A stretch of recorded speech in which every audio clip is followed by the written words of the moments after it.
Hi, good afternoon. Nancy Stuart coming to you from beautiful Boca Raton, Florida. We've got the ocean over here. We've got the golf course here. It's just paradise. I am the LPGA teaching professional and director of golf at the Dialogue Golf Academy at Ocean Breeze Golf and Country Club.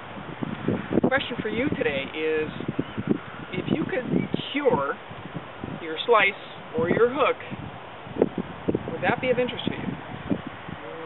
Thought so. You and all the other millions of people out there in the world who are having all kinds of trouble keeping that ball where you want it to go, when you want it to go. So, we're going to talk today about the golf club, the role, the grip, and the role of the hands controlling the club face. Okay, most importantly, let's talk first of all about how your hands have to sit on that golf club. Take a little pen or a marker, and I'm going to put a B for bottom of the golf club right there. Put a little X. When you bend that line, you've got a break line. Okay, that's going to be on the front of your golf club. You can also go to, once you get this on here, go to your local tattoo parlor and have this permanently on there so you'll know exactly where this club is supposed to sit in your hands. Okay, so that's going to go on the top of the club. I'm not a lefty, so I'll do my best here. I'm going to put a B for bottom once again. Oops. Another B. Okay, and the lifeline's going to cover up my left thumb. Okay, so with that being said, we've got to understand Golf 101 that this entire thing is a golf club. Okay. Helicopter in the background there, don't mind that. All right, club head, all of it. Toe of the club right there. Base. Heel of the club right there. Here's the shaft, and here's the grip. Now, when I put my right hand on that shaft and that toe of the club straight up in the sky, this will always be the top of the golf club. Okay? This will be the front of the golf club closest to our target. This will be the back side of the golf club, and this will be the bottom of the golf club. Alright, so what we're going to do is, I didn't put these numbers on here, we're going to put this bottom on first, we're going to put this guy on second, and we'll put this on third. Okay? Okay, so toe in the sky. Bottom goes on first, front, number 2, 3 goes on from the top. Something like that. Okay. If you were going to go ahead and turn this over, put it on the bumper of a car, I could actually pull a car because I've got an upward pressure here, a downward pressure there, locking that club in my hand with just those 2 pressure points. Okay, so very important that that club sits in your hand that direction. Now, these 2 B's are going to go on from the bottom. A lot of times I see students, they've got their hand, their club way up in their hand like that, okay? You want to get a little bit of air conditioning in here. That lifeline is going to cover up your left thumb, so you see that little bit of air conditioning in there, okay? And then you've got a nice grip melded all together, okay? Now, what's the role of the hands? Again, they control what? That club face. What's that club face do? Tells the ball where to go, okay? So, another thing we can do to go ahead and make sure we have the proper amount of pressure, let's go ahead and take those hands and push them out, push them in, pull them in, excuse me, and get the pressure and the tension out of your neck, shoulders, and your arms, okay?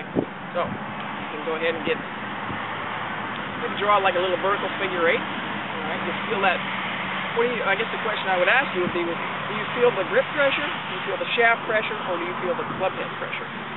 That's not pressure, but okay, get it on there loosely enough. If 10 is really tight and 1 is nothing, make both hands about a 5 from start to finish.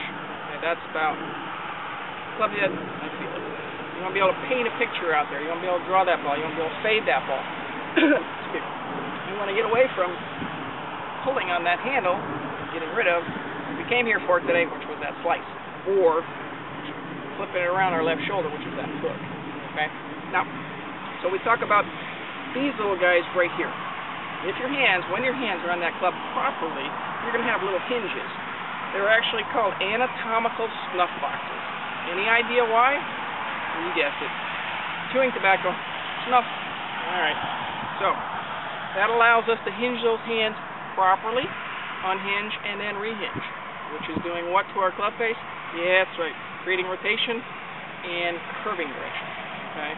So, we did this, and we try and make that go up. I'm probably going to break my wrist eventually. It doesn't feel real good, so I want to make sure that that club is sitting on top. Walk around your house like this for the next 2 days, and make sure you're getting your grip on that club properly, okay? Yeah. So, here we are, got our hinge up, down, and then up. Now, there's another element to this grip, forearm rotation, okay?